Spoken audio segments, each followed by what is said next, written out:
আমরা Sundarban tours and travel শুরু করছি। এখন আছি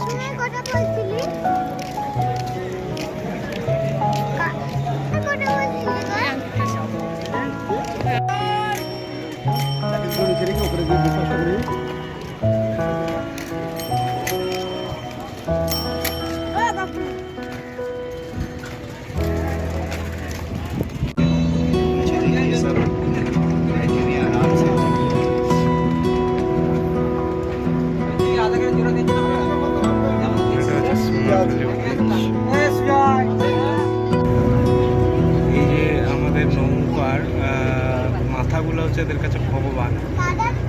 যখনই কোনো বোট চালু করে তখনই আগে পাথর মাথাটা ধুয়ে পরিষ্কার করে। আমুদে মাছ ভাজা চলে এসছে আমাদের জন্য, যেটা সুন্দরবন স্পেশাল। আপনারা দেখছেন হ্যামিল্টন বাংলোর পর রবীন্দ্রনাথের যেখানে থাকতেন সেখানকার থাকার জায়গাটা। এখানে বসে বসে অনেক গল্প স্টোরি লিখেছেন। একটা আমাদের ছবি তোলার জন্য জায়গাও করে দিয়েছে, খুব সুন্দর।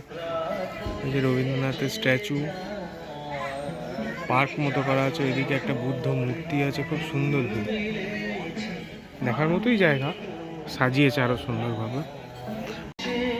আপনারা দেখছেন এখন বেকন বাংলো, যেখানে রবীন্দ্রনাথ একটি খুব সুন্দর উক্তি বলে গেছেন।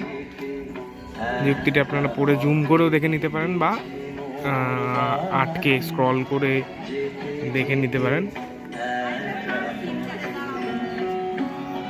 এখানে রবীন্দ্রনাথ অনেকদিন থাকছেন বেকন বাংলো। আমরা এখন চলে এসেছি হ্যামিল্টন বাংলো, যেটা একটি সুন্দর আকর্ষণ বলা যেতে পারে। এখন একটু বন্ধ থাকে ঢুকছি।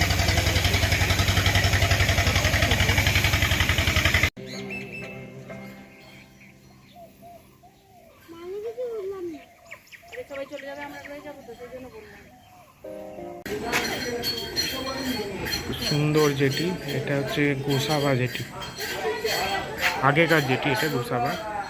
এখন নতুন যেটি হচ্ছে সেটাও দেখাচ্ছি আপনাদের।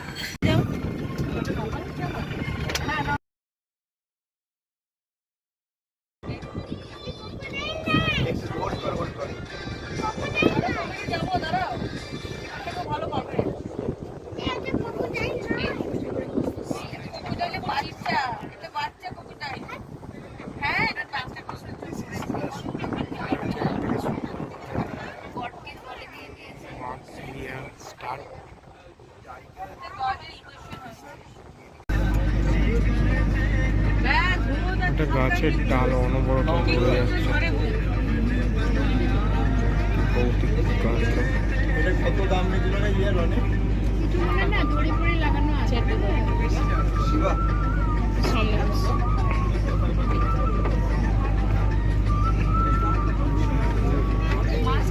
সাবধানে গায়ে লাগানো কাজ করে ফেলেছে সামনে টাকাটা। যা যা যা, একা গেলে ভয় লাগে, এক কেন লাইন দিয়ে পড়বো। তাড়াতাড়ি করতে হবে,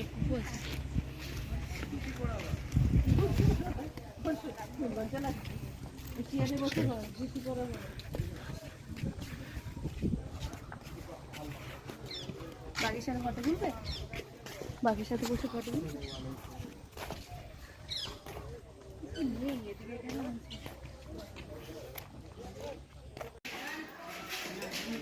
এই যে আরেকটা তুলে দেবো।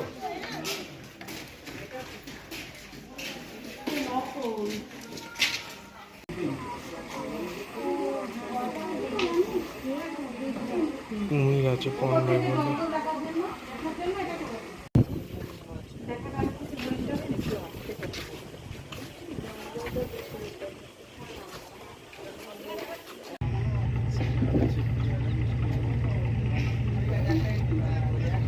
দেখো বেগুনি কালার, এই কাঁকড়াটা